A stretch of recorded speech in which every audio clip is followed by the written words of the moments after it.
TV serial झनक में अब आप सब जानते ही हैं कि कहानी एक नया मोड़ लेने वाली है। कुछ का कहना है कि कहानी में आएगा जनरेशन लीप, तो कुछ का कहना है कि अब कहानी में बहुत जल्द आपको ढेर सारे बदलाव देखने के लिए मिलने वाले हैं। उसमें से एक बदलाव है मेन लीड आर्टिस्ट का चेंज होना। स्टार प्लस के सीरियल झनक में हाल ही में दिखाया जाएगा कि 5 साल का लीप आ चुका है, लेकिन कुछ रिपोर्ट्स की माने तो शो में ऑडियंस अब करीब 20 साल के लीप को देखने के लिए रेडी हो जाए।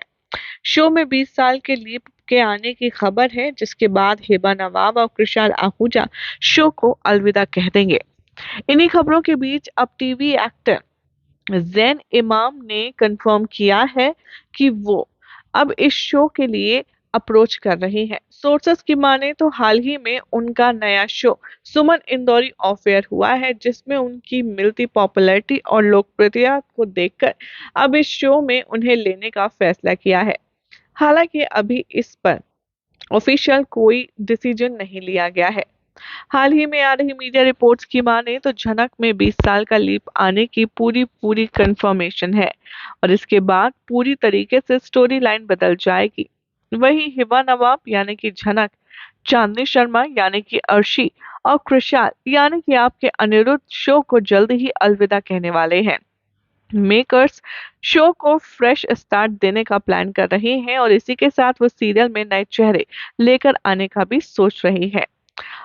इसी के साथ उनसे हुई खास बातचीत में जब पूछा गया कि ज़ैन इमाम ने यहाँ पर अप्रोच किया है कि नहीं झनक के लिए, तो ज़ैन ने कंफर्मेशन के साथ कहा कि हाँ, मुझे शो के लिए अप्रोच किया गया था। ज़ैन ने कहा, मुझे शो के लिए अप्रोच किया गया था, लेकिन मैं अभी कुछ कंफर्म नहीं कह पाऊंगा, ना ही मैं कुछ फाइनल कह सकता हूँ। ज़ैन इमाम की बात करें तो उन्होंने बतौर एक्टर सुमन इंदौरी, नामकरण, इश्कबाज, लाल इश्क जैसे सीरियल में अहम रोल निभाया है। वहीं झनक शो में अब इस स्टोरी लाइन के अकॉर्डिंग 5 साल के लीप के बाद कई बदलाव देखने के लिए मिले हैं और अब देखना दिलचस्प होगा कि अगर मेकर्स 20 साल का लीप लाते हैं तो क्या वाकई में ऑडियंस इस शो को एक बार फिर से उतना ही प्यार दे पाएंगे जितना अब तक ऑडियंस ने दिया है। देखना होगा काफी खास। फिलहाल तो चैनल को सब्सक्राइब कीजिए, नोटिफिकेशन बेल दबाएं ताकि कोई अपडेट आपसे स्किप ना हो पाए।